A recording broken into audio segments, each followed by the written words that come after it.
एक बहुत अहम खबर आ रही है। लेह हिंसा पर गृह मंत्रालय का बयान आ गया है। वांगचुक ने भड़काऊ भाषण देकर उकसाया, ये इस वक्त गृह मंत्रालय की तरफ से कहा गया है। और हिंसा राजनीति से प्रेरित लोगों की साजिश थी, ये भी गृह मंत्रालय की तरफ से कहा गया है। नेपाल के आंदोलन का जिक्र कर भड़काया गया है। पुलिस ने आत्मरक्षा में फायरिंग की है। भारत सरकार लद्दाख के लिए प्रतिबद्ध है, गृह मंत्रालय की तरफ से ये बात कही गई है। भड़काऊ वीडियो साझा न करने की भी अपील की गई है गृह मंत्रालय की तरफ से। और 6 अक्टूबर को समिति की बैठक है। हमारे साथ हमारे सहयोगी अमोद राय इस खबर पर जुड़े हैं। अमोद, लेह हिंसा पर गृह मंत्रालय की इस तरफ से ये बेहद अहम बयान, जिसमें वांगचुक को लेकर बहुत क्लैरिटी से बताया गया है कि उन्होंने भड़काऊ भाषण दिए और जिस मूवमेंट को जेनजी आंदोलन कहा जा रहा है उसके सूत्रधार वांगचुक ही हैं।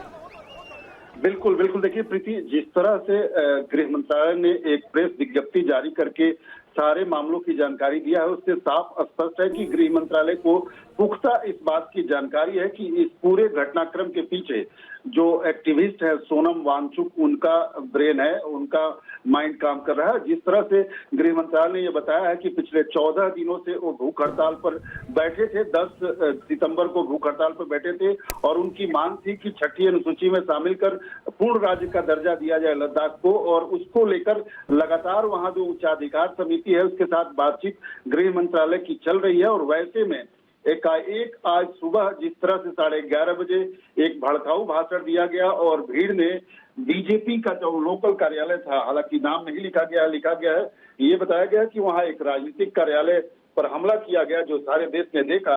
ये कहीं न कहीं एक हिंसा से प्रेरित घटना है और इसके लिए उकसावा किया गया है। लेकिन साफ तौर पे यह भी बताया गया कि 4 बजे शाम होते होते इस पूरे घटनाक्रम पर नियंत्रण पा लिया गया और वहां के लोकल लोगों से अपील की गई है, जो सोनम वांगचुक है, उनके जो समर्थक हैं या उनसे प्रभावित लोग हैं, कि जो पुराने वीडियो है या भड़काऊ वीडियो है सोशल मीडिया पर प्रसारित न करें।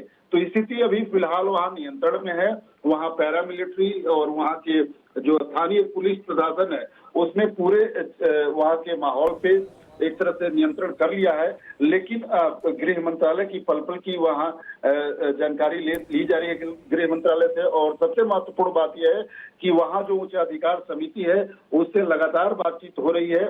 देखना यह है कि गृह मंत्रालय की तरफ से जो उच्चाधिकार समिति है, एपेक्स बॉडी लेह और कारगिल डेमोक्रेटिक अलायंस के साथ जो बातचीत हो रही है उसको कितना और तेज गति से आगे बढ़ाया जाता है। अमोद, शुक्रिया इस जानकारी के लिए। गृह मंत्रालय का बयान बहुत अहम है, जिसमें वांगचुक को लेकर ये बात कही गई है कि उन्होंने न सिर्फ भाषण दिया बल्कि वो भाषण इस तरह का था कि वहां पर मौजूद युवा भड़क गए और इस तरह का उत्पाद और हिंसा हुई।